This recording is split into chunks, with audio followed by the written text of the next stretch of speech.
Today we are going to read and highlight Lesson 2 of Unit 2, Shaping Earth's Surface, which if you scroll down to your table of contents, you'll see Lesson 2 is called A Changing Planet and starts on page 18. So scroll in your student reader to Unit 18 or turn to that page if you have a copy at home, and let's begin. A Changing Planet. The Colorado River. The Grand Canyon would not exist without the Colorado River. It is because of the river that the canyon is as wide and deep as it is. It is also because of the river that we see all the layers of the rocks in the canyon.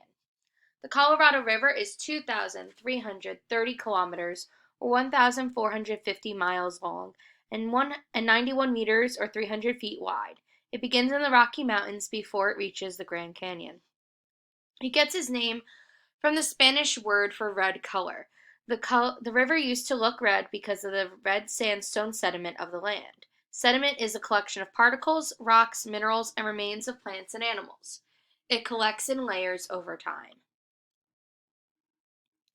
As the Colorado River moves, it shapes the land underneath. It carries with it pieces of the red sandstone it flows over.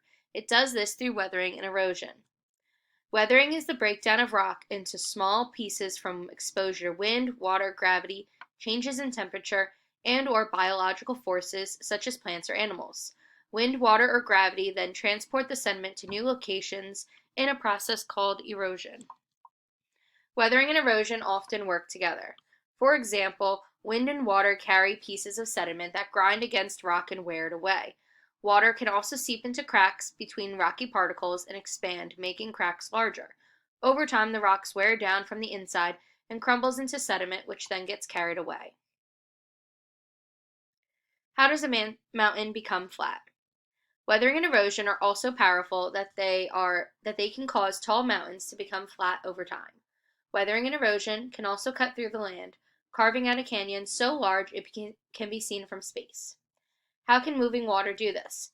The Colorado River is one of the most powerful rivers in the world. It is so powerful that it can carry large pieces of sediment, including large boulders, in its flow. The Grand Canyon is so deep because the rocks carried along in the river act like tools. They chip off pieces of the riverbed as they are carried along. This process causes large amounts of rock to be weathered and eroded. Scientists estimate that 1 billion tons of rock have been carved out of the land to form the Grand Canyon. Energy in wind and water. The Colorado River transforms the lake because, like all moving water, it has kinetic energy. Kinetic energy is the energy of motion. Gravity pulls downward on all water on Earth's surface. This force causes water to move downhill. The Colorado River is so powerful because it begins high up in the Rocky Mountains. It starts out at 2,743 meters, or 9,000 feet above sea level. This steepness is one of the reasons that the Colorado River is so powerful. At that height, the Colorado River has a lot of stored potential gravitational energy. For every mile the Colorado River travels, it falls 3 meters, or 10 feet. As it falls, it converts gravitational energy into kinetic energy and picks up strength. People can capture this energy to do work.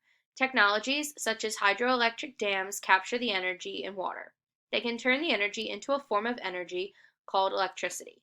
Wind also has kinetic energy.